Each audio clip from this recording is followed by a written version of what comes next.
guns and violence, the whole damn world could be yours. Same as it ever was. Oh. I've talked at length about how sequels are hard here on the channel. Being a crowd pleaser while also pushing the barrier is hard work. So, sometimes you find that a sequel can sometimes just be a lot like the original, sometimes to a T.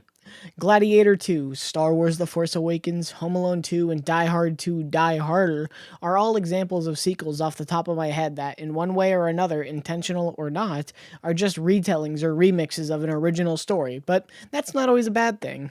Another example would be last year's Alien Romulus. It was the first proper Alien movie since 2017's Alien Covenant. Many people, myself included, wanted a conclusion to that trilogy of Alien prequel films that Ridley Scott had been building up to at that point, with Prometheus and the aforementioned Covenant. But instead we got Alien Romulus, a film that was supposed to act in a similar way to Prey from 2022, revitalizing interest in a franchise that many people thought was on its last legs. Alien Romulus almost met the same fate as Prey, actually, where it was destined to be a Hulu exclusive, but at some point in development, they were given an increased budget and the decision to give it a theatrical release. Alien Romulus is essentially a remix of the original Alien, but with some other inspirations thrown in there, most notably Dead Space. Aside from the horrific CGI creature in the movie, and I'm not talking about the alien, Romulus is very enjoyable. It's safe but enjoyable. During the film's major discourse cycle on Twitter, one of the major talking points that people held against the movie was that it was just reheating the nachos of the original. But honestly, that's a good way of putting it in my opinion, because reheated nachos are still good. I mean, they're still nachos, just not as good as they originally were. The point I'm getting at with these reheated alien nachos is that Death Stranding 2 on the beach, in many ways, is similar to the first within both its narrative structuring and its gameplay, hence the reheating the nachos. But where Death Stranding 2 deviates from those safer sequels is how it takes what is familiar and recontextualizes it, digging deeper, and instead of just rehashing the first game, it explores and retells a bunch of Kojima's older work. It's a game that is obsessed with the history of its creation as much as the present that it exists in. I went into Death Stranding 2 confident that I knew what the game would be, but the more that the game went on, the more I came to accept that my predictions could not have been any more wrong. Death Stranding 2 wears its Metal Gear pride on its shoulders, while still existing as its own individual work. A constant phrase within reviews of the game is some variation of, if you didn't like the first Death Stranding, then Death Stranding 2 won't do anything for you since it's more Death Stranding. And that's true to an extent. This is a sequel. This is more Death Stranding. But everyone seems to ignore that it's not just Death Stranding. This is a game that is retreading Kojima's past work, and it acts more as a welcome invite to anyone who has enjoyed a Kojima game in the past. If you enjoyed Metal Gear, if you enjoyed Snatcher, there's something here for you, probably. I spoke about this quite a bit in my previous video, but Death Stranding takes a lot of the praise and critique of Metal Gear Solid 5 The Phantom Pain to heart and twists it to create this new experience, taking those ideas and morphing it away from Metal Gear to create Death Stranding. But now, with the sequel, we've come full circle. With the first game, you had to do some connecting the dots to make the comparison between Metal Gear and Death Stranding. But here, with the sequel, you can see clear as day that Death Stranding 2 is just what if Death Stranding but Metal Gear. You didn't really need to do homework to fully enjoy the original Death Stranding. However, its sequel asks you to not only do your Death Stranding homework, but to also do your Metal Gear homework in between titles, so that you're familiar with the systems, story threads, and overall vibe of Metal Gear when going into Death Stranding 2. The game leans into what made Metal Gear such a beloved title a little too much at times in my opinion, but it still remains uniquely Death Stranding enough.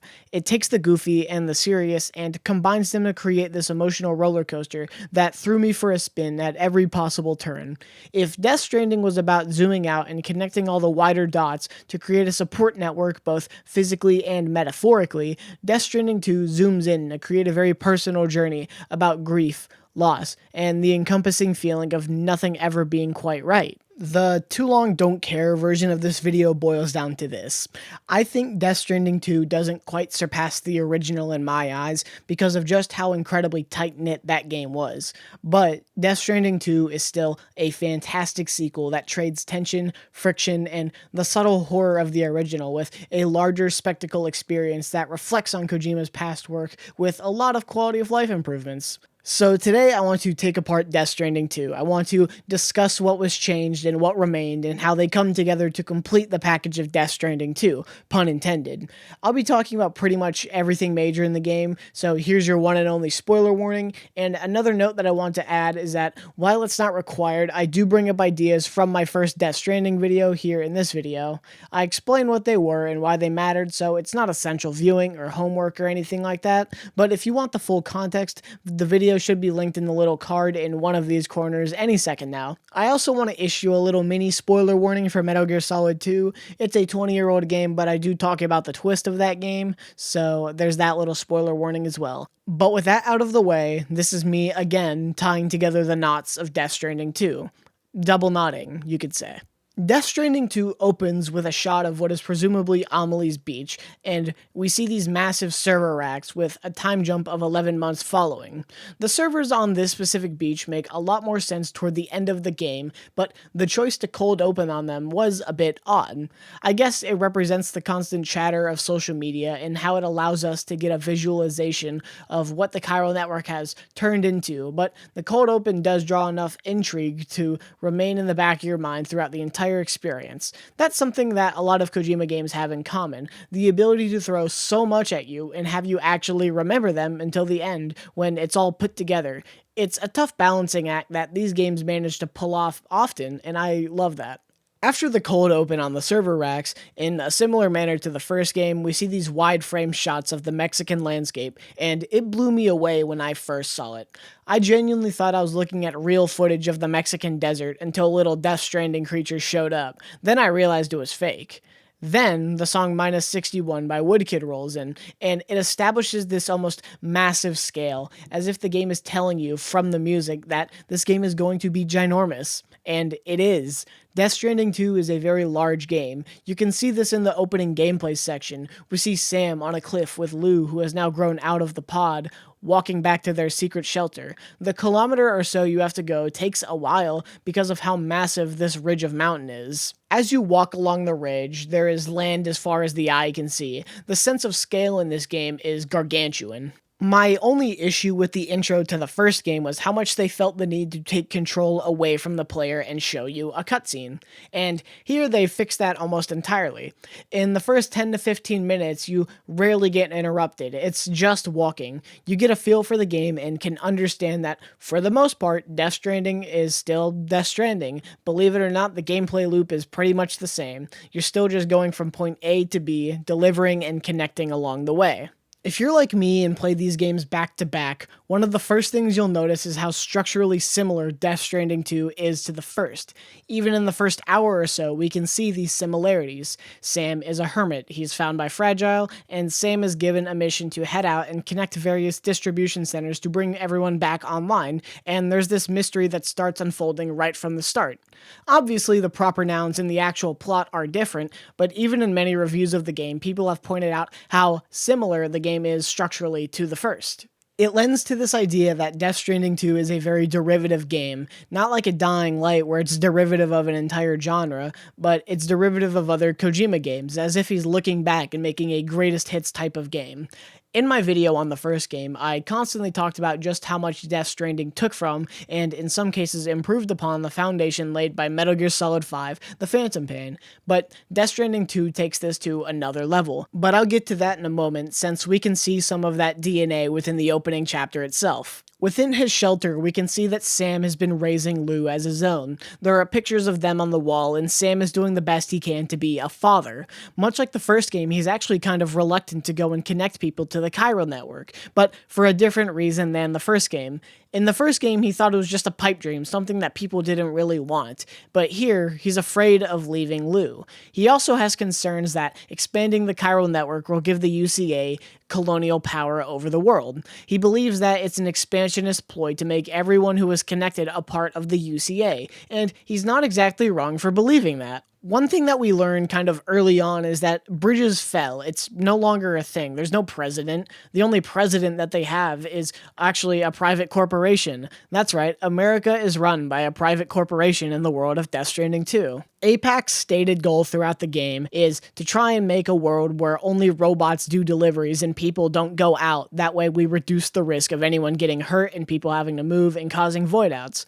On paper, it's an admirable goal, but you're right back at the start with the first game, but I'll get to that in a bit. The first game was about the American dream as a concept, with Sam being the UCA's postboy, their Uncle Sam if you will, reconnecting America and showing the grit and power of the American spirit. Sam in this game, however, feels a lot more critical of that idea, especially compared to the first game. The only reason he takes the job in this game is because Fragile tells him that his messy leave from Bridges at the end of the first game would be wiped from the record if he did this job, making it so that he would no longer have to stay in hiding with Lou. So, Sam reluctantly accepts the job to connect Mexico, and we're let loose, given that classic Strand-type gameplay. Much like the first game, the tutorial region is purposely light on player structures and other contraptions because it's showing you the ropes, pun intended. However, the flat Mexican desert makes it pretty easy to get back in the swing of everything, leaving you as just the man who delivers. Sam had become a legendary figure after the first game, the one guy who connected the nation, and since he didn't take any credit for the job, we see his name was washed away, and the only thing that remains is the legend that once was Sam. When delivering packages, sometimes a vendor will ask you if you've heard about the legendary man who delivers, not aware that's who they're talking to.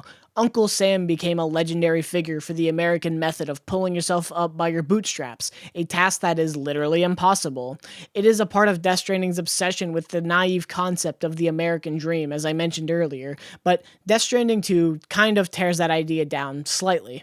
By embracing the themes found in Metal Gear, Death Stranding 2 is automatically a game that asks the player to think about what they're doing, who they're doing it for, and why they're doing it. Well, the why is simple. Sam's initial reason, and his entire reason for his journey actually, was Lou. He's trying to heal, because very early on in the game, Lou dies. As I mentioned, this comes quite early in the game, but after a ginormous BT fight when you connect to Mexico, you meet Deadman again, and he explains to you how there are actually two different BB-28 units, one being Lou and one being a completely unrelated BB, so Sam is actually free in a way, because there's no reason to suspect that Lou was the decommissioned BB-28 marked for disposal. Deadman gives you this whole spiel and then at the very end drops a bombshell on you that he's actually been dead the whole time as well. At the end of his pre-recorded message, he tells Sam that he actually does have a beach despite being made up of different organs because he's lived as a person for so long. So at the end of the message, he tells you that he's off to the beach. He's dead, man. I'm not keeping that in. That's fucking stupid. The scene hit me harder than I was expecting to because it came so early on in the game and it was almost out of left field, but that was very much intentional. It's overloading Sam with information already. Everyone already knew that Deadman was dead, but nobody told Sam because Deadman wanted him to hear it himself. This decision to keep Sam in the dark mirrors a twist that comes later in the game as well, but I'll get to that in a bit. After Deadman's bombshell is dropped onto you, he gives you a gift for Lou, so on your way back you get an alert that people have broken into the facility where Lou and Fragile are at, and you have to rush back. It's a futile effort because you'll never be there in time, but the idea that you could maybe make it in time is enough to see you want to rush back, because you're not given a direct timer, you're just told to hurry. But it's when you return that you see Fragile as battered and bruised, and she informs you that she tried to jump with Lou, but she just couldn't because she couldn't possibly imagine Lou as cargo. So, Lou is dead. She was shot. After Fragile tells you all this information, we see Lou as a BT go back in the BB pod, and Sam sees the BT in the pod. The pod lights up, and then it's followed by Woodkid's haunting leitmotif that plays whenever anything related to Lou happens. It's ghostly, and I love it. We see the following month is just Sam in this grief-stricken, broken, in-shambles state.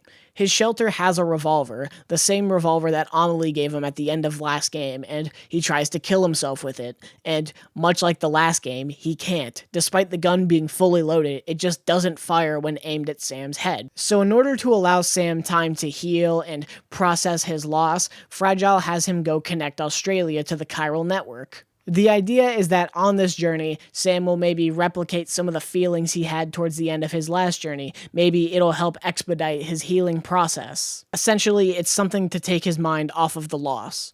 I really do like the way Sam's grief is explored in this game because at times it's actually very subtle.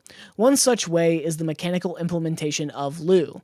In the last game, Lou was constantly cooing and crying in reaction to everything the player did, and here it's been toned down a lot.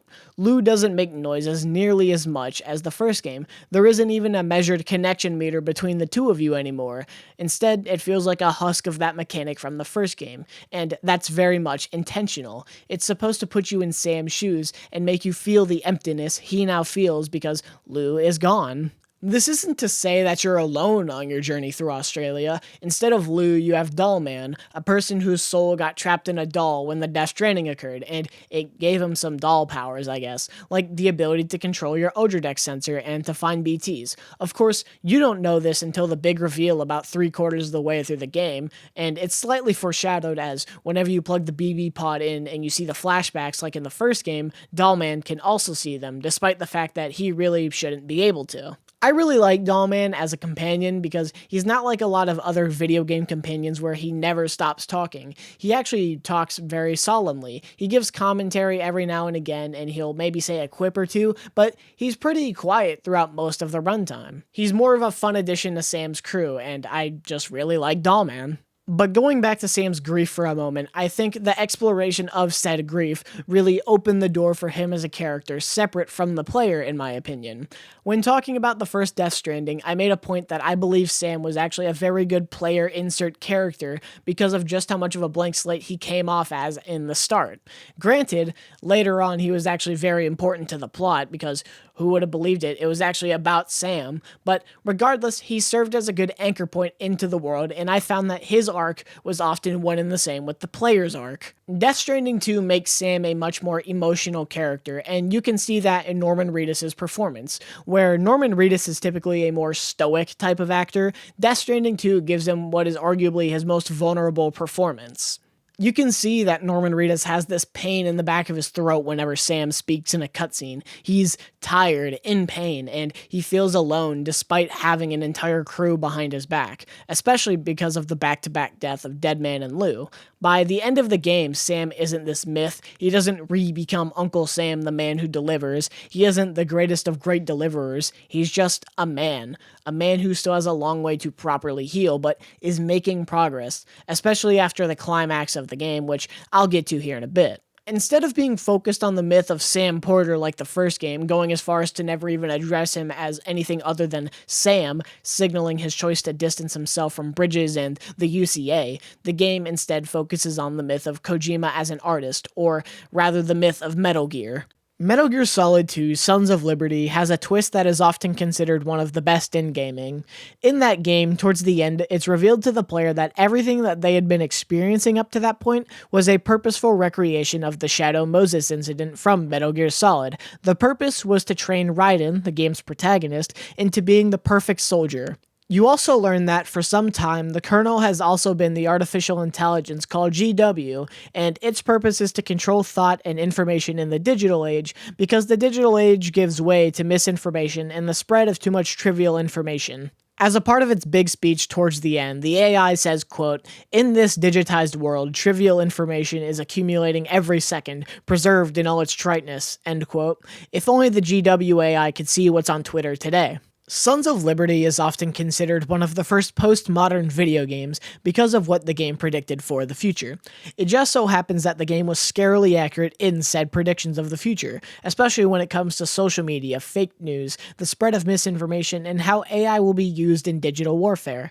It's gotten to a point that whenever something happens in the news related to social media or digital warfare, you can probably trace it back to Metal Gear Solid 2. There are countless books, videos, and articles dissecting and discussing Metal Gear Solid 2 for that exact reason, and maybe I'll have a go at it in the future, but my reason for bringing it up here is between that and Death Stranding, that's two major times Kojima has accidentally been right about predicting the future within his games, and with Death Stranding 2, you can see that he is reflecting on that past, especially with Metal Gear, in a way that he hasn't really done before. When talking about the first game, I wrote about how it felt as though it was his most personal game up to that point, and how it felt like a response at times to Metal Gear Solid 5 The Phantom Pain. Despite feeling like a response to Phantom Pain with all the purposeful contrasts in game design, Death Stranding still felt as though it was his own thing, where you didn't really need to have an understanding of that legacy of Kojima games. It felt as though it was a cherry on top if you were a Kojima fan, but Death Stranding 2 almost requires you to do your homework in a way because of how much Metal Gear is in this game. Just for example, in the opening hours you get jumped by a strange group of robots, and a cooler looking robot with a sword who isn't Gray Fox or Raiden from Metal Gear saves you and then vanishes without a clue of who they are. At another point in the game, it's revealed to you that the president isn't actually the president by way of electoral process. He's the president of a company called APAC, so now America is essentially run by a private corporation. And the game has moments where they reflect on America's gun culture and their obsession with protection from a tyrannical government, as if America in this game isn't run by a private corporation. And one last cherry on top for shits and giggles is the game has an ever-unfolding government mystery, but honestly that's just a through line with Kojima games as a whole. Maybe this isn't even intentional. Maybe the game is just choosing to explore similar themes and us, as the audience, as fans of the author, instantly connect it with his past work. Now, I don't think that's the case. All of what I mentioned, plus what I didn't, feels too purposeful to be a case of just similar themes. And it's not just similar themes, it's similar structure, especially to the first game. While the ideas and gameplay rip a lot from Kojima's past, namely Metal Gear, and places it onto the framework of Death Stranding, one thought that I couldn't clear from my head is how structurally similar it is to its predecessor. You have the first few opening chapters in a tutorial region with not a lot of vendors, and the terrain is easy to navigate. It introduces you to the basics of the game by adding a new challenge to each new destination, culminating in a BT boss fight before you move to your main region where the game takes place. That main region is where you spend the rest of the game, and you'll have the ability to connect in ways not possible in that past region. You'll have to interact with player structures more often. You have the ability to build mega transportation structures as a community, stuff like zip lines, roads, and, new to this game, a monorail for mass cargo transportation that goes where the roads don't. The main region is also where the game gets weirder and out there a lot more often, as every few chapters is now broken up by a strange dimension where you fight a former soldier, and information about his past is slowly unraveled to you through flashbacks when plugging in your BB pod, and then is ultimately revealed at the end of the game how all he relates to you. The climax of both games take place on a beach, and everything comes full circle as the last 4 or so hours are entirely dedicated to giving you answers about everything throughout the game, while still leaving some room for your own answers. When laid out like this, the structure is identical to the first Death Stranding, and I've seen some reviews take that as a negative for the game, contributing to the feeling that the game is just more of the same, but it's not unique. It's the same structural flow as Metal Gear Solid to Metal Gear Solid 2. In a pre-release interview, Kojima said that he wanted Death Stranding 2 to be Death Stranding's Metal Gear Solid 2, and I didn't realize just how literal he was being when he said that. It makes it all the stranger when I see reviews that have praised Metal Gear yet don't like this game. I'm not saying you're not allowed to not like Death Stranding if you like Metal Gear, to each their own, but I've seen some people say it's because Kojima had an editor when he worked at Konami and on Metal Gear that told him no, but now he apparently doesn't have that since it's his studio, which isn't true. He's always had co-writers and editors and translators to help him when it comes to localization and finalizing a script, because that's how the writing process works. But because these games are often pushed as Hideo Kojima experiences, people seem to just forget that there's other people involved.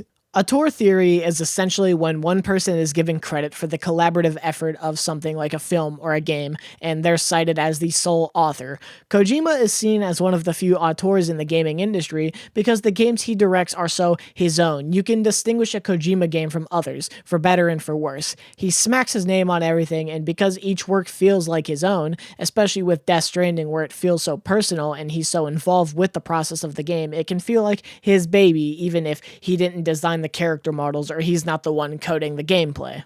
The downside of a tour theory is that sometimes other people who are heavily involved get smushed down since they weren't the head director, and especially in such a collaborative medium, it can be heartbreaking to see at times. But it does come back around in a way, because any negative that is cited with the game gets thrown back at the person who is seen as the sole author. That's how you get this idea that Kojima doesn't have an editor or someone to tell him no or someone to help him write, because that's just not the case. Especially if you look at the credits for the Stranding games, which are unskippable and the games make you watch. And don't take this as me saying Kojima is this god of directing who does no wrong. I've had my problems with his past work, and you can critique his work as you see fit and not like it. But I feel like people often get a little too comfortable as armchair devs and act as though they know how these games are made, when that's just not the truth.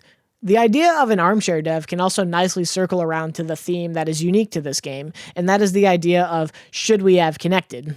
After the COVID pandemic of the early 2020s, Kojima revealed that he had rewritten the script to Death Stranding 2 to tie in more with how the world had changed because of the pandemic. In my first Death Stranding video, I talked about how despite the game releasing before the virus went global, Death Stranding should be included in some arbitrary category of pandemic art I made up for that video because of how well it captured the isolation of COVID for a lot of people and the proximity to the spread of the virus.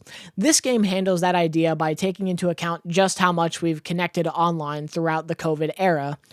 The question of should we have connected is used in a literal and metaphorical sense throughout. Literally, our characters are questioning the connection and expansion of the chiral network because they read it as some good old-fashioned American imperialism, and if the network is spread, would that not just give America all the power throughout the world? And that's a good question. The question is also used in a metaphorical sense to question us as real-life people and how social media has turned us into drones that overshare our lives.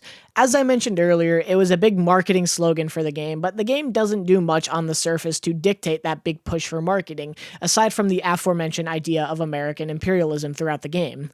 The commentary on social media remains relatively the same as the first game.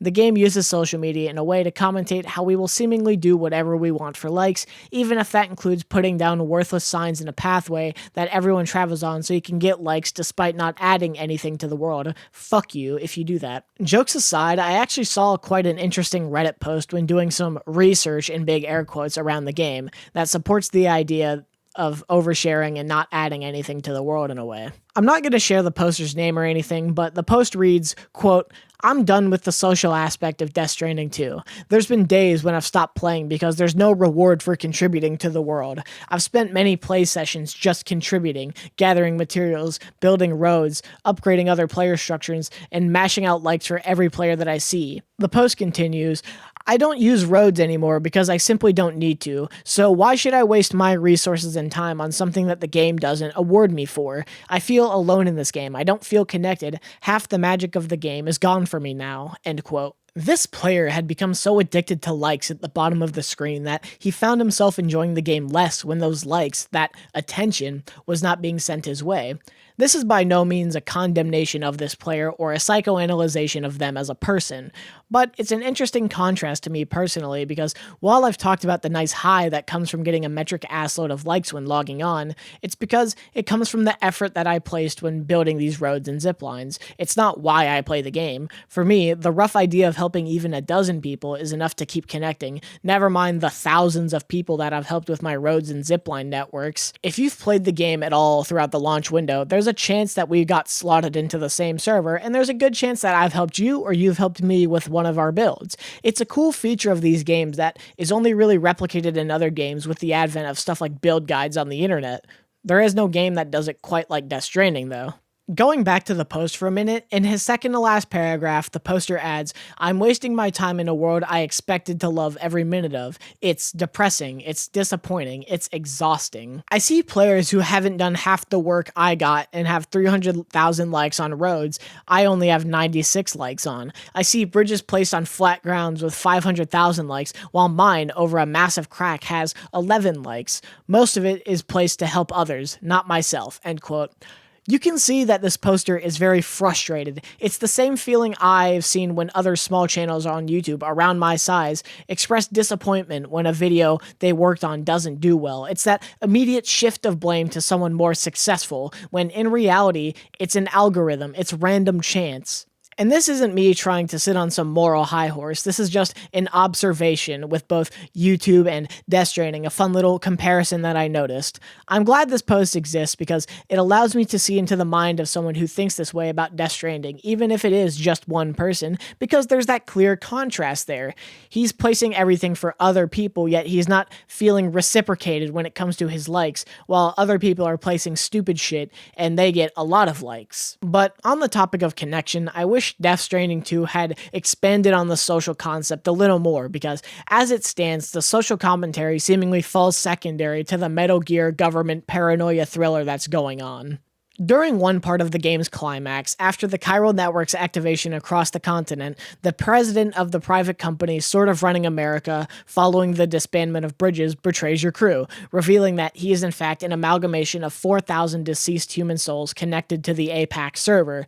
He explains that they intend to use the chiral network to forcibly seclude all humans away in their beaches to completely negate the risk of BTs, thus protecting them from the Death Stranding. This idea was similarly explored back in Metal Gear Solid 2, but whereas that game's analysis was looking towards the future in an early age of social media and an early age of the internet, Death Stranding 2 uses this idea to reflect on the actual lockdown that everyone had experienced, creating a dependency on delivery bots and social media. Not allowing anyone to leave for the safety of the public was a real-life situation for many, but the game doesn't really expand on that concept any more than the first game did, despite that game releasing before the whole lockdown. Death Stranding 2 more or less is just looking at the player and saying, gosh, that would suck, wouldn't it?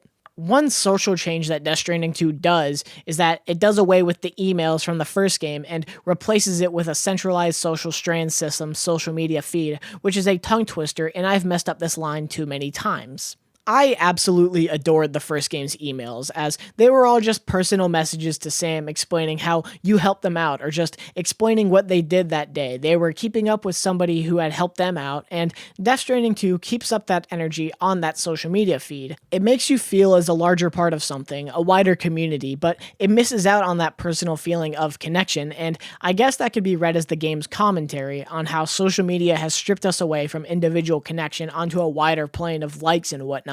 But I really don't think that's what the game was going for. I think they just wanted to replace the emails because they're functionally the same. Some are still even addressed to you specifically, as if it's a DM of sorts. It's one of the few downgrades in my eyes between titles, and even then, it's such a minor change that only I probably have an issue with it. It doesn't drag down the entire experience for me, but it's just a little thing, because at the end of the day, it's pretty much the same thing. Connecting people has been the central focus of both of these games, but oddly enough, one area where the sequel doesn't really match the original is within Sam's personal connections. One aspect of the original that I loved was the structure of that game. Each episode focused on a different character or was focused on wrapping up that character's arc, and here, that's not really the case. The game is structured a lot looser. Each episode doesn't have a through-line character like the first game. It feels as though a lot of set pieces are just being tied together by title cards instead of actual episodic structuring. It's very pedantic to argue this point, but it's something that I noticed. The downside to this different structure is that Sam doesn't really connect with his crew in the same way that he did in the original. And in some cases, they are. Some characters get episodes that introduce them to the world and explain who they are, but besides that, they don't really get a finite conclusion to their arc. Tomorrow does, but for example, George Miller's character Tarman doesn't even get an episode. He gets an optional cutscene explaining how he lost his Tar hand and his Tar son. Or wait, no, his son wasn't Tar. Aside from that one optional cutscene, he doesn't really have a whole lot of characterization, and maybe he just wasn't supposed to. Maybe Kojima just wanted to put George Miller in the game as a funny character named Tarman, and he doesn't do much aside from pilot the DHV Magellan and explain to you how you can't fast travel at this moment because the Tara current is too strong or something. Side note, calling George Miller, the director of Mad Max, Tarman is the greatest pun ever put into a video game. There will never be a joke funnier than this. We should just stop putting jokes in video games, because you're not matching the joke that is Tarman. At times, it also feels like the crew avoids Sam as much as possible throughout the runtime, and maybe that could be read as Sam's grief making him incredibly antisocial again after the first game, but I don't think that's the case because there's a few moments in the story where Sam tries to talk to the crew, but everyone's kind of awkward around him. And again, that's maybe because of the big twist that happens later on, but the only character I find this to be excusable with is Tomorrow for reasons I'll get to in a bit. The reason this bothers me is because the first game had almost every character you meet interact with you in a special bit throughout the entire narrative, not just their episodes. Yes, some characters would take a backseat after a certain point and not really say much, but in Death Stranding 2, they all feel a bit shy, almost. Maybe it has something to do with the game's runtime being almost double that of the first game, or maybe it's just the sheer amount of alone time Sam has a part of this grief-stricken journey that adds to that feeling. I'm not 100% sure, but what I do know is that it contributes to some of the more emotional beats with these characters not hitting as hard as they should have in my eyes, with the exception being Fragile scene towards the end of the game. If you remember, in the beginning of the video, I wrote that the game doesn't quite surpass the original for me, and that's because of how incredibly tight-knit the original Death Stranding was, and that's true. I feel like the original was very intentional in all of its systems. Nothing really felt half-baked to me, but Death Stranding 2 decided to go larger and louder, or quieter if you sneak like I did, which in turn caused the game to not be quite as focused. It tries to balance a lot, and it doesn't always work. This is the part of the video where I'm going to be the most harsh to the game, but I want to preface it by saying I still absolutely adore this game. I love everything that it does, despite what I'm going to complain about in this section. The first Stranding was known as a walking simulator where you constantly fall over because Norman Reedus has no strength. You'll see these videos that say average Death Stranding gameplay, and it's a video of Sam carrying 400 kilograms of beer and falling over when he runs down a rocky hill, and there's a modicum of truth to that statement. The first game's environments never felt easy to traverse. Even the easiest areas in the game were jagged and uneven, but Death Stranding 2 feels like it took a lot of that character out, in a way. In the sequel, we see that the game has a lot more flat environments, trading difficulty for spectacle, and the game looks fantastic because of it. Each environment in Australia is unique, compared to the first game where it all kind of looked samey in a way.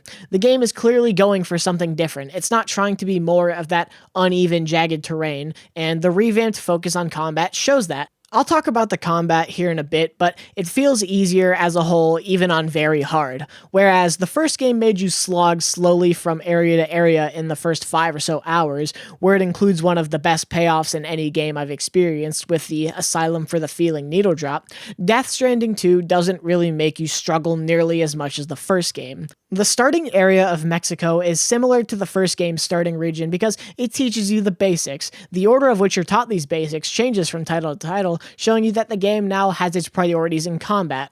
When you're given the task of connecting the first facility to the original, your obstacle is a choice. Do you go through the BT path, and it's faster but potentially more dangerous, or do you go the longer way around the cliff where there's no BTs, but if you fall over, it could potentially be more dangerous because it's on a cliffside? I've talked about this choice in the last video, so I'm not going to linger on it, but it's presented with no clear, obvious path, because both are equally as valid. It's an important lesson to consider for the rest of the game. Death Stranding 2, on the other hand, introduces you to stealth combat within the first 40 minutes, whereas you hadn't even connected the first way station in the original for the first hour and a half or so.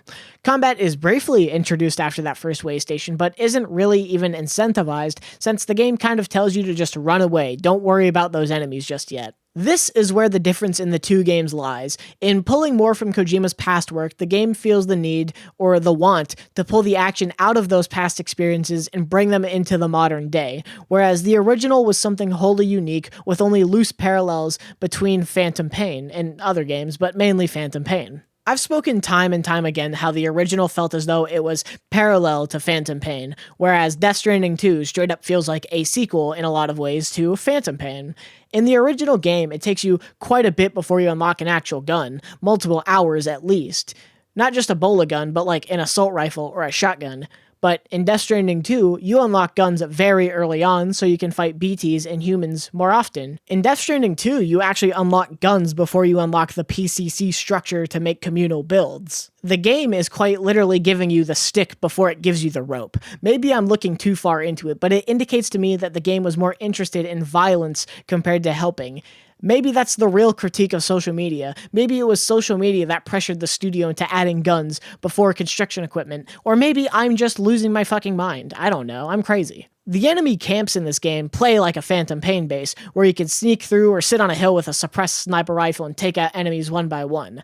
I like Phantom Pain, so I like this part of the game quite a lot. But a part of me wishes that the increased emphasis on combat wasn't a push, because I actually enjoyed the original game's combat, or the lack thereof at times. This is just personal preference, so I'm not shaming anyone who prefers the new combat. Hell, I just said I like the new combat, but the original game had combat that was very slapstick in nature. You would run around, throw packages at people, flop on top of them, and dropkick. It felt like a Buster Keaton film. The shooting was there, but it was the weakest aspect in my eyes, and all those things still exist in the sequel, don't get me wrong, but with the increased emphasis on shooting and stealth, it feels like a bit of that original charm was taken out from me now that I can just go stealth takedown a guy. Granted, you could do that in the original, but it wasn't very effective. The stealth in that game wasn't great. But again, I'd be lying if I said Death Stranding 2's combat wasn't fun, but I wish that slapstick combat remained secondary instead of making it a big action priority, because while I loved going into mule camps and causing havocs, I didn't necessarily need more of it. Don't get me wrong, the game is still very slapstick. There are a lot of goofy things you can do. A personal favorite of mine is the pizza dough you get from the director of Ghost in the Shell, where if you hit a headshot, it instantly knocks out an enemy, but it's a projectile, so you have to lead the pizza dough shot. He also teaches you pizza karate or something along those lines. It's a fun little trick, but not nearly as useful as the actual pizza dough. I remember in the director's cut of the first game, there was a mission that was clearly a reference to Metal Gear Solid, and it was a one-off mission, only in the director's cut. I thought it was great. It was this stealth espionage mission about discovering a government secret, and it ended with a Snake Eater callback. The mission was great, but I didn't feel like it was something that Death Stranding needed as it went forward. It felt like a fun one-off Metal Gear mission, where here in Death Stranding 2, the entire game feels like that mission. And the reason I'm at such a conflict with the new updated focus on combat is because, in my opinion, that's not what Death Stranding's about.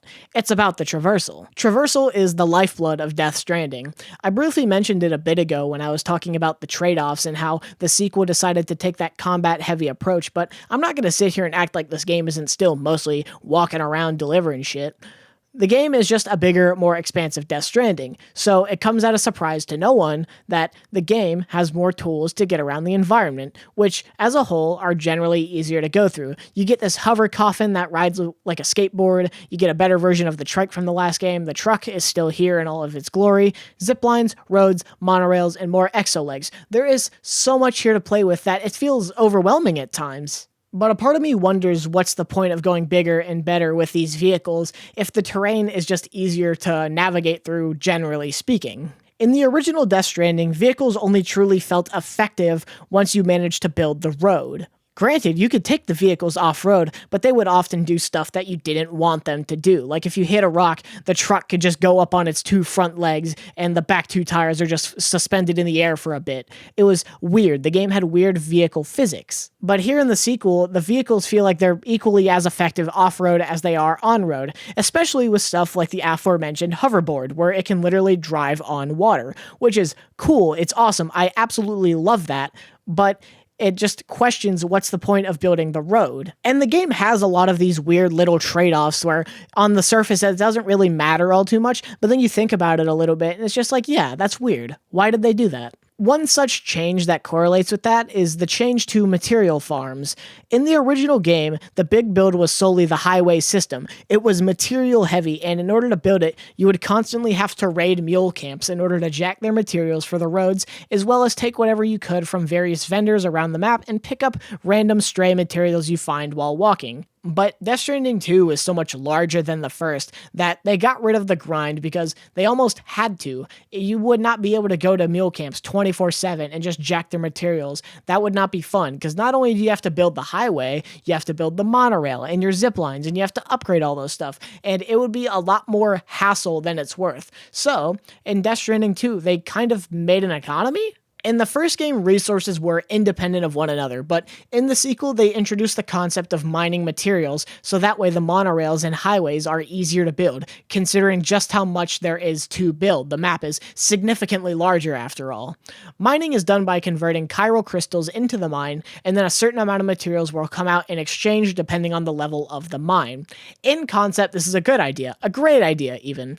However, what it does is just incentivize the player to only collect chiral crystals throughout the game and just use that as the be-all end-all currency. The player is no longer incentivized to make the choice of picking up a random collection of cargo out in the wild and storing it for later, running the risk of making your load heavier and potentially falling over. It was a split-second decision in the first game that is no longer even a forethought.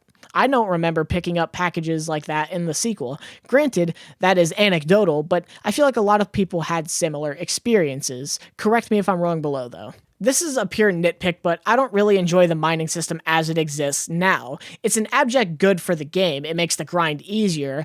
I feel like there needed to be something more aside from chiral crystals. I'm not sure what they could have added, but as it exists now, you get so many chiral crystals throughout the game that it eliminates any grind for building the roads, and therefore reduces the reward that is building the roads and the monorails compared to the first game. I feel like something even as simple as requiring a second currency alongside chiral crystals to go along with each mine to make these individual rewards would have helped a lot and just incentivize that split-second decision-making of, do I take this or do I store it for later? What do I do? Do I deliver it to someone? Do I put it in a post box and share it? Just the little things like that. But it kind of just exists as a damned if you do, damned if you don't situation, because there really is no good solution to this, in my opinion, without it either turning into a grind or, like it is now, a little too easy. And as it exists, I'd prefer it to be easy. So thank God it's not a grind, but yeah, I wish there was just more. The principal freedom of traversal that Death Stranding provides is why I love the first game, and the second game has that in spades, like I mentioned with all the additions to traversal. But it also has two changes that massively affect the game in my eyes.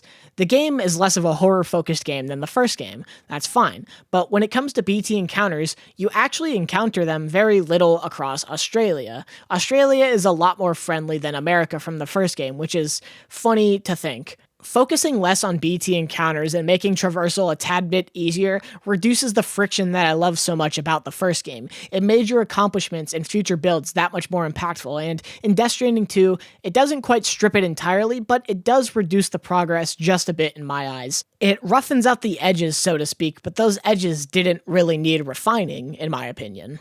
The BTs were a major part of last game's world. It felt like at times you couldn't even go to a single way station without a field of BTs in your way, where you would have to slow down your pace and sneak through them. They were an annoyance, the largest obstacle in your way, because a lot of the time, one screw-up was large enough to cause a void out or cause a mini-boss and ruin your day. Death Stranding 2 does away with the BTs for a lot of the game. There are certain areas around the map that still have these BTs, and they're new types of BTs, but they're so few and far between that it doesn't even feel like they're actually there. There are two main factors that I noticed for this change, one of which being the new type of BT, which is this large BT with white eyes that scans the area to find you. It's honestly pretty fucking scary, and it's a bit funny because the first thing you experience when you get to Australia is a larger, more fucked up version of a creature you know from America. I actually quite like this updated version of the BT because when they are used, they feel tense, they feel scary. It rejuvenates that horror-adjacent feeling from the first game that is seemingly gone from the sequel at times. Don't get me wrong, there are still a few normal BT-adjacent areas throughout the game, but again, they're scarce. The second factor is this new ghost mech enemy type that the game likes to throw at you at various points throughout the narrative. Where the original game would challenge you by putting you through a dense BT area at the climax of an episode, or just enough to keep you on your toes, this game now has Higgs's ghost mechs. Drawing upon that Metal Gear reference yet again, the entire ghost mech's functionality is similar to the skull unit from Metal Gear Solid 5, and much like how I didn't particularly like the skull unit in that game, I don't like the ghost mechs here. Maybe it's my own fault, maybe I'm just sucking and I'm playing the game on the hardest difficulty, but I found the ghost mechs to just be a tad bit annoying to fight, much like the skull unit. So whenever they showed up in the story for a mandatory combat sequence, I kind of rolled my eyes the same way I would when I would helicopter into a Phantom Pain level and I would see featuring the skull unit on the right side of the screen. As you can probably assume, the game has a bit of a clash when it comes to tonal balance. On one hand, you have these fucking scary BTs that only permanently reside in like 4 areas of the map, and then you have these dollar store skull units that mess with you from time to time, and because of the game's action-focused tone, they decided to lean in on the skull unit, which gave the BTs a backseat, and that felt disappointing to me, just a little bit, because I prefer the more strategic nature of sneaking through a BT patch that the first game provided more often. And maybe I'm just projecting here. Actually, not maybe. I am projecting. I'm being one of those fans that wanted the game to be something clearly different. There have been interviews that clearly state Death Stranding 2 was planned to always have a larger emphasis on combat, so now I'm playing the role of the ungrateful fan who didn't get exactly what they wanted, and they're deciding it's the game's fault. But so much of the original game's charm didn't come from the combat, it came from the seeming disconnect and the carefree attitude with combat. That's why I love the original so much. Combat was thrown in as a break between large sections of package delivery and in the story at the ends of chapters. While here, it seems like the game is incredibly eager to show you more combat so you don't get bored, as if you aren't trusted with long stretches of nothing. But again, that's just a feeling I get when playing the game. There are obviously very long sections of just no combat, but it feels like the game is always kind of waving it in your face a little bit, saying, oh, if you just play a little more, you'll be able to shoot a guy again. I think my main issue with the increased combat focus is that a bit of the original Death Stranding idea seems like it was lost in translation. The original game felt like it was a game that could have existed entirely without combat, like it was a secondary thing they added for fun. What is here is fun, it's great, but when shifting focus into the sequel, the charm that differentiated Metal Gear and Death Stranding was lost a little bit and molded together.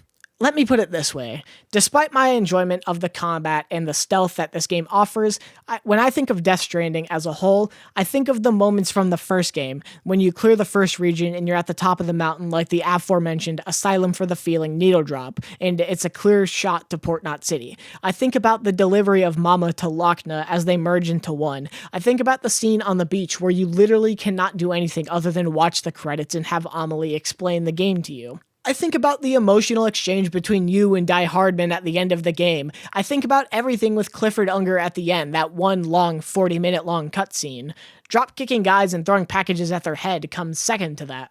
But that was kind of my own fault. I was chasing an emotional high that the game wasn't planning on giving me because my expectations were just too high. The original was and still is my favorite game of all time, so anything that I didn't like isn't even really a problem with the game. It's a problem with me. I played the original Death Stranding at just the right moment. If I had played this game at just the right moment, I'm sure this one would be my favorite game of all time, but as it stands, I just prefer the original and what all it gave me. So take everything I say with a grain of salt, because at the end of the day, this game is still phenomenal. It's not quite Kojima's masterpiece, but that's to each their own. And any problems with the gameplay aside, the story is the real reason I was playing, and here it delivers. Pun intended. Death Stranding 2 has one of the wildest first-time playthrough experiences that I've ever had with a game, rivaled only by, like, Alan Wake 2. Despite my issues with the increased focus on combat and spectacle, I'd be lying if I said that spectacle didn't constantly have me with my mouth agape towards the end of the game. As is typical with a lot of Kojima games, the game is building and building and building until the very last minute, and you wonder, how the hell will this all pay off? And then everything, literally everything, is answered swiftly and clearly for the most part with some room for interpretation. But once that spectacle wore off and I was left to think about the game's narrative on my own, it lost a little bit of that luster. Not in the same way an Avengers Endgame did, where once I rewatched it, I know I just dislike the film now, but whenever I think about it, I'm not really left with the same amazement as it was all when it was fresh in my mind. The game's highs are still there, they're just not as high for me, whereas the first game, I still remember pretty much everything about that game vividly. I already went over Mexico briefly at the start of the game, so I won't repeat myself here, but I do enjoy the contrast of the early portion of the game and what it brings compared to the later half. The first portion feels like Death Stranding through and through, while the rest feels like this weird amalgamation of Kojima's past and present like I mentioned earlier. It's not until we reach the second region where the game's ideas really come into play, the politics of it all, both literally and figuratively. America dismantled bridges and the government, so it's now run by a private corporation corporation, APAC, because subtlety is for cowards. The plot thread of APAC and the president is something that is continuously put on the back burner very intentionally. You're supposed to keep it on the back of your mind, and it's something mischievous going on, but there's nothing you can really do yet, because you're technically working with them, in a way. Between that, Sam's grief, and the mystery of Charlie on the DHV Magellan, it all contributes to Sam's feeling like a piece in a much larger puzzle, whereas he was the center of all attention. It's not until Higgs officially comes back where we see how Sam properly fits into all of this. A lot of what happens in the game is because of Higgs. He wants his revenge on Sam and Fragile. He's the one who shot Lou at the beginning of the game. He is the one controlling the ghost mech, and he constantly shows up just to fuck with Sam, and I love him. I loved Higgs in the first game, despite his somewhat limited appearance throughout. Here, however, he has been pumped up to 11. He now has a mech body, and he paints himself to look like the Joker, and nothing ever actually phases him throughout. And even when he's seemingly killed over and over again, he just keeps on coming back. That's because the Higgs you interact with throughout most of the game isn't actually Higgs. He's still on the beach. The mech is just that, a robot controlled by Higgs. I find the dynamic between Sam and Higgs interesting throughout the narrative because I never viewed it as a simple revenge story, despite that being the stated goal of both Sam and Higgs. The game is about Sam's journey to heal, and to learn to appreciate the moment. It takes not just his friends on the DHV Magellan to learn this, but Neil Vana is also a key factor in Sam healing. Neil Vana's sections are mechanically and narratively similar to the sections with Clifford Unger from the first game, and they're spread out in about the same manner as those missions as well. This is one of the main factors that people cite when they say Death Stranding 2 is a rehash of the first game. Again, like Cliff, Neil's sections mainly relate to Lou, but not in the direct way you may think, and his reason for existing as this punished soldier, a clear homage to Solid Snake, and continuing the big extended Metal Gear analogy, is out of a sense of fear. Neil is interesting because he did illegal jobs for Bridges, and he would smuggle in materials from Mexico. This caused him to get in trouble at the border a couple times. But one such job he was asked was to bring over brain-dead pregnant women from Mexico in order to use them in the Bridge Baby program. This took a toll on him mentally and physically, so he started going to therapy, and if you played the first game, you may remember a character named Lucy. She was Sam's supposed lover, and when she was brought up by Deadman in that first game, Sam instantly shut him down. Lucy is a therapist. She was Sam's therapist, and now she also deals with Neil. This causes a sort of love triangle, as her relationship with both of them breaches the patient-therapist relationship threshold. Obviously, their relationship is ethically horrible. A therapist having a relationship with not one, but two of her patients paints Lucy as the bad guy, especially as she kind of leads on Neil until Sam gets her pregnant. Neil still cares deeply for Lucy, and when the government wants her baby because she's the child of a repatriate, she asks Neil to pretend like it's his child, and they both end up dying trying to escape the facility, and Bridges extracts the baby, which turns out to be Lou. It's also revealed that Neil is actually the BT that caused the void out when he comes in contact with Sam, who was the sole survivor since he's a repatriate. This massive void out was mentioned a couple times throughout the first game, and it was nice to actually see it in this game, to see what it was like. I also like how Neil's story parallels Sam's in a way. They're both two broken men finding solace in their therapist and going past the boundary of doctor and patient, but where Sam gets to continue on after the fact and he eventually meets his daughter, a reminder of his past connections, Neil doesn't get that. He causes the void out. He is the tortured soldier who only finds peace once Sam comes along and the truth is unveiled to him piece by piece. So when Sam loses Lou at the start of the game, it's now recontextualized by this information. It wasn't just Sam's adopted BB that he really liked, it was his daughter. I've seen some people criticize the Rube Goldberg-esque series of events that occurred for Sam to have come in contact with Lou again, but to me, it just reads as a tale of fate, which for some people may seem as a cop-out, but in the world of Death Stranding, I see it as very plausible. The reason I feel like it's not hard to swallow that reading of fate is because in the world of Death Stranding, it seems like anything's possible, especially when you look at the last 5 or so hours of this game. It's possibly some of the most batshit insane series of events I've seen since Metal Gear Solid 2. At one point, you're sent to the beach where APAC houses its servers, and it's run by 4,000 stranded souls who keep the network alive. I briefly mentioned that earlier, and the president of APAC is explaining their goal to make people hermits and shelter them permanently, as it would statistically be the safest way to live and never cause a void out again, despite the core issue with that being addressed in the first game.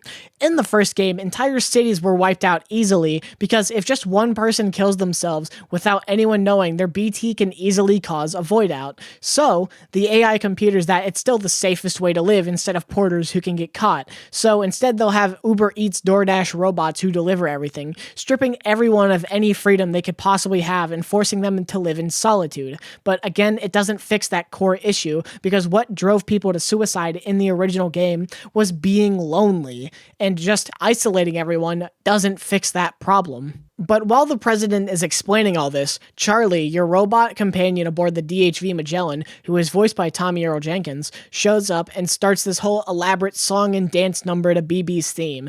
It's honestly hilarious, and then it's revealed that Charlie, the robot, isn't actually a robot.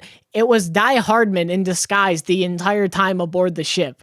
And DHV Magellan is shorthand for Die Hardman's vessel, Magellan, as he winks to the camera. It's possibly one of the dumbest things I've ever seen revealed back to back, and I absolutely adore it. After all that's been settled, however, the mysterious robot samurai who's been appearing throughout the game to help you was revealed to actually have been Higgs. Whatever his plan was before doesn't matter. Now, his plan is to capture Tomorrow and take her to the beach, because she's actually Sam's daughter. If you connect the dots, that means she's Lou. That gets explained a little bit towards the end, but now all we know is that she's been taken to the beach because she is an extinction entity like Amelie. But Tomorrow being Lou does beg the question of, if Lou was dead after all, and for all intents and purposes, Lou actually was dead on the land of the living, but when she was shot, she was sent to Neil's beach, and Neil was protecting her the entire time, and while she was on the beach, she was in a cocoon of sorts that accelerated her aging so that when she shows up later in the game, about halfway through,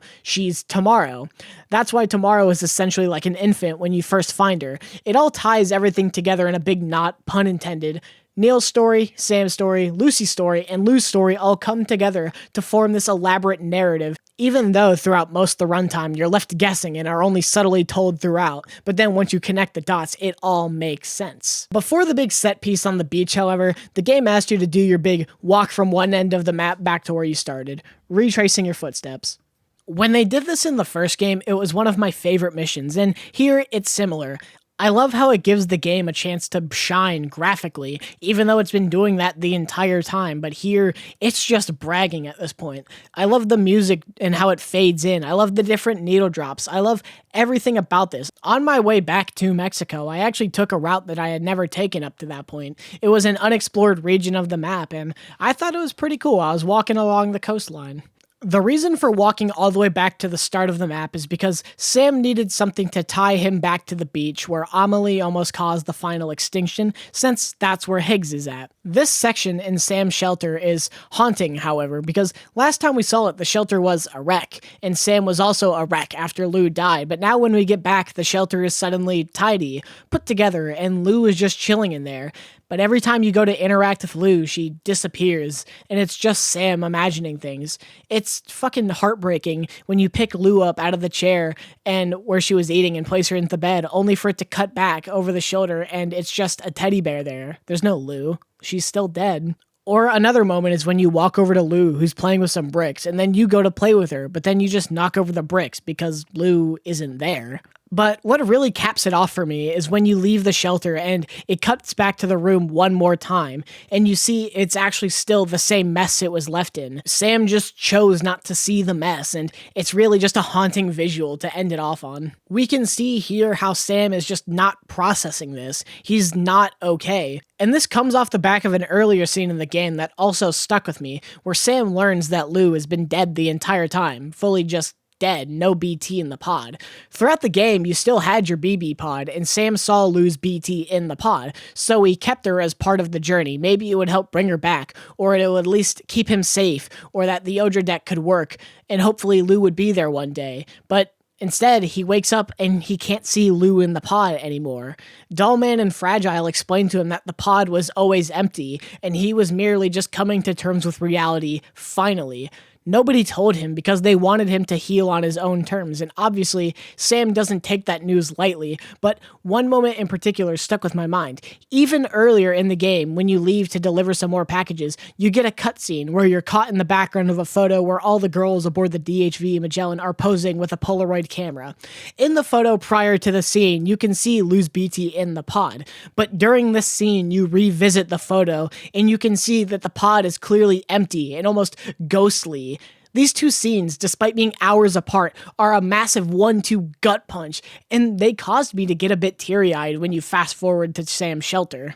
After that moment in Sam's shelter, you finally make the jump to the beach, and once you're on the beach, shit just does not slow down. The DHV Magellan takes over a massive BT with the help of Deadman, who's now sharing a body with Hartman, don't question it, and he creates this giant Pacific Rim-style fighting body that goes on in the background when you fight Higgs not once, not twice, but thrice. I briefly mentioned Higgs and how I loved him earlier, but it's this final string of boss fights where he truly gets to shine. His entire goal throughout the whole game is to make Sam suffer, even getting to a point to where he hits Sam with a flamethrower that constantly reignites itself to keep killing him over and over again. But it's on the beach where we get to see that Higgs is angry, not because he lost in the first game, but because he's been stuck on the beach, alone. Similarly to Amelie from the first game, where she wanted to fast forward extinction because she was so lonely on the beach by herself, Higgs couldn't bear the loneliness anymore, just wandering the beach. He just wanted someone, anyone. We see that despite him being insane, he's still human, and that complete isolation is enough to drive anyone insane. But where Sam was able to help Amelie by embracing her, and then had to learn about her struggle through the gameplay sequence where you sit on the beach and watch the credits, Higgs doesn't get that treatment. He just now wants one last boss fight and to bring about the last Stranding. The fight with Higgs himself isn't anything to write home about. It's pretty bog standard, but the thematic weight of it all mixed with the very cool scenery and the aforementioned kaiju fight in the background while battling with magic guitars is very cool. The boss fight culminates in one last video game type boss fight like we saw in the first game, health bars and all, and I absolutely adore this set piece. You battle Higgs with these magic guitars while extinction happens in the background. Higgs looks at you and says, "Kept you waiting, huh?" While it all looks very similar to what was going on in the last game, this isn't a continuation of just those ideas from that last game. This is a continuation of all of Kojima's ideas, especially in Metal Gear Solid 4 Guns of the Patriots. It's all a reference to that big finale. In the climax to that game, Old Snake and Ocelot battle atop Outer Heaven, and it's just a sad finale in the way that it's just two people, tired and old, going at it with everything they got one last time. Death Stranding 2 takes that idea and amplifies it to Sam and Higgs and their relationship. Their relationship is obviously a one-sided affair. It's mainly Higgs obsessed with Sam, and their climax, much like Snake and Ocelot, are just two men tired of it all, but battling regardless. The fight ends with this cool shot of Sam doing a move out of a samurai film where he takes a step forward and all you see is the guitar move and you hear a slice and Higgs is seemingly defeated. But then Tomorrow is sucked up into extinction and somehow Lou is reborn again. And Higgs sings BB's theme but is promptly eaten by Lou, who is a massive fucking baby now. The big baby version of Lou flies off and Blue Fragile hands you the baby version of Lou. I'll explain why she's blue here in a second. After you're handed Lou, you wake up at the start of the game, walk along the same ridge, but this time it's covered in snow. You walk with Lou as a child one last time, and when you arrive at the shelter, you wake up on the beach with Tomorrow. The entire ending sequence of the beach feels like a loose reference to the end of Evangelion. I have no clue why I think that, or if it was intentional, or if I'm looking too far into it, so I'm just gonna say it was intentional to make myself feel better. But then, back on the Magellan, it's revealed that Fragile's dead. She's been dead the whole time, sorta. At the start of the game, Fragile died when she got shot by Higgs. When she jumped, that essentially split her ha and her ka. She was on the beach, hence Blue Fragile, and and that's the Fragile that handed Lou as a baby to you, but her physical body went on just a bit longer, until this moment when she finally caught up to herself and died. Sam obviously takes this the hardest as he was the only one who didn't know, and we see him having a breakdown in the shower. Norman Reedus feels a lot more emotionally raw in this game, and it seems like this where you get to see how good of an actor he is physically. You can see him struggle with this all while maintaining composure. It's great. This scene also hit me like a truck because I genuinely did not see it coming. Fragile and Sam's relationship, despite how sparse it may come across in this game, is one of my favorite aspects of these games. I like how they contrast one another, how they're both one and the same in a way, but also are vastly different. But we also see Sam comes to terms with tomorrow. We see that he embraces her as his daughter. He finally has Lou back. It took some people to get there, but now that connection is no longer severed. They're together again. It's a bittersweet ending to Sam's story, but it's not actually the ending of the story. The game ends with a scene of the future, not sure how far off, where Lou, tomorrow, whatever you want to call her, is exploring the world, remembering what came before, but looking towards the future, looking towards tomorrow. It's a great ending, and while not as powerful as the first game's ending in my opinion, it parallels it in a way that makes sense. It feels definitive in a way, and that's all I really wanted. I'm sure there's a way to continue Lou's story in a sequel, but I don't think I want or necessarily need that. Death Stranding 2 completes Sam's story. He finally finds a true connection in his daughter, and his story is complete. Where the first game started with a Kobo Abe quote about stick and rope that sets up the first game, this game ends with a Kobo Abe quote from In Search of the Present that reads, quote, "Though the future is a product of every present that precedes it, tomorrow does not belong to today. To live is to imagine ourselves in the future, and there we inevitably arrive, yet our place in said future may not be the one we envision." End quote. I think that quote supports the idea of this ending being definitive. Even if it isn't something that people wanted or expected, tomorrow and the future is something that inevitably arrives, and it may not look the way you expected. In that ending cutscene, the world seems empty, disconnected almost. Not because what we did was in vain, but because that's just what happens. We don't know what has happened as a whole. We don't know how much time has passed. We don't know where anyone else is. We see tomorrow, and she's still going despite it all. She has our gift from the start of the game that Deadman told to give the Lou, and she has a picture to reflect on us. But that's really it. I love how the game doesn't exactly tell you what happens, but it's definitive enough to where you don't really need to know what happened. Death Stranding 2 is a phenomenal game. I still prefer the first one for its rougher experience and tighter narrative in my opinion, but what is done in this game is nothing short of fantastic. As a sequel, it takes what a lot of people praise from the first game, and then took what people love from Kojima's past work to create this hodgepodge of a game that, when explained on paper, shouldn't work, but when it all comes together, it does work, even if it's to my detriment as somebody who loves the first game. As somebody who has an ideal version of Death Stranding. The compromise allows for Death Stranding to be unique in the same way that something like A Dying Light is unique, where it kind of isn't, in that it's a homage to past work, but relying on what came before to amplify the future. Death Stranding 2 tells a unique story, not just in a narrative sense, but also as something that exists within our world. I'm getting all flowery about the game, but my point is that I beat the game a few weeks ago, and at the time of writing, I still can't stop thinking about this game despite my problems with it. Not just in how it differed, but how it succeeded and how it blew me away in ways that I wasn't even considering. I can and probably will continue to talk about time and time again how hard it is to make a sequel, because just how many examples there are. For every Spider-Man 2 the film and Terminator 2, you get 3 copies of Jaws the Revenge and someone spits in your lunch. The spectrum of sequels is something that always fascinates me, but the way Death Stranding handles its narratives and its characters puts it more in line with something like Aliens. It's amazing in its own right, but when compared to the original, I feel as though the original will not only stand the test of time a little bit better, but even in the moment, I feel as though the original is better. It's more concise. It knows what it wants, while the sequel tries to take that original concept and blow it up dramatically, making it a blockbuster of sorts. Wait, I actually didn't realize how similar those two were conceptually. God, I wish I had thought about that before I wrote the script. Well, too late now. Well, if you made it this far, I would just like to say thank you from the bottom of my heart. You don't understand how much these games mean to me. Even if I write hour-long videos about them, I still am not doing these games justice, and I don't know, man. Again, thank you so much. I managed to get this one out in a timely manner because I didn't go for the platinum trophy, because I already put too much time into this game, man. And it's great. I might get it eventually, but I don't know. This is like twice the length of the original. And I think that's actually kind of an issue with the game, or it explains a lot in my mind at least. Maybe not an issue, but this game is about twice the length of the original, and where the original left me wanting 60 hours after I rolled credits, the fact that this one took 60 hours probably wore me down. That and the combination of playing it after the original video didn't help. I'm sure I'm Death Stranding out or something like that. But regardless, if you enjoyed the video, make sure to like, comment, sub, all that jazz. I have my socials down below, and I actually have a Patreon if you ever want to consider supporting the channel for either $5 or $10 a month. You'll receive a shout out at the video around this part, and exclusive behind the scenes content and videos early and ad free.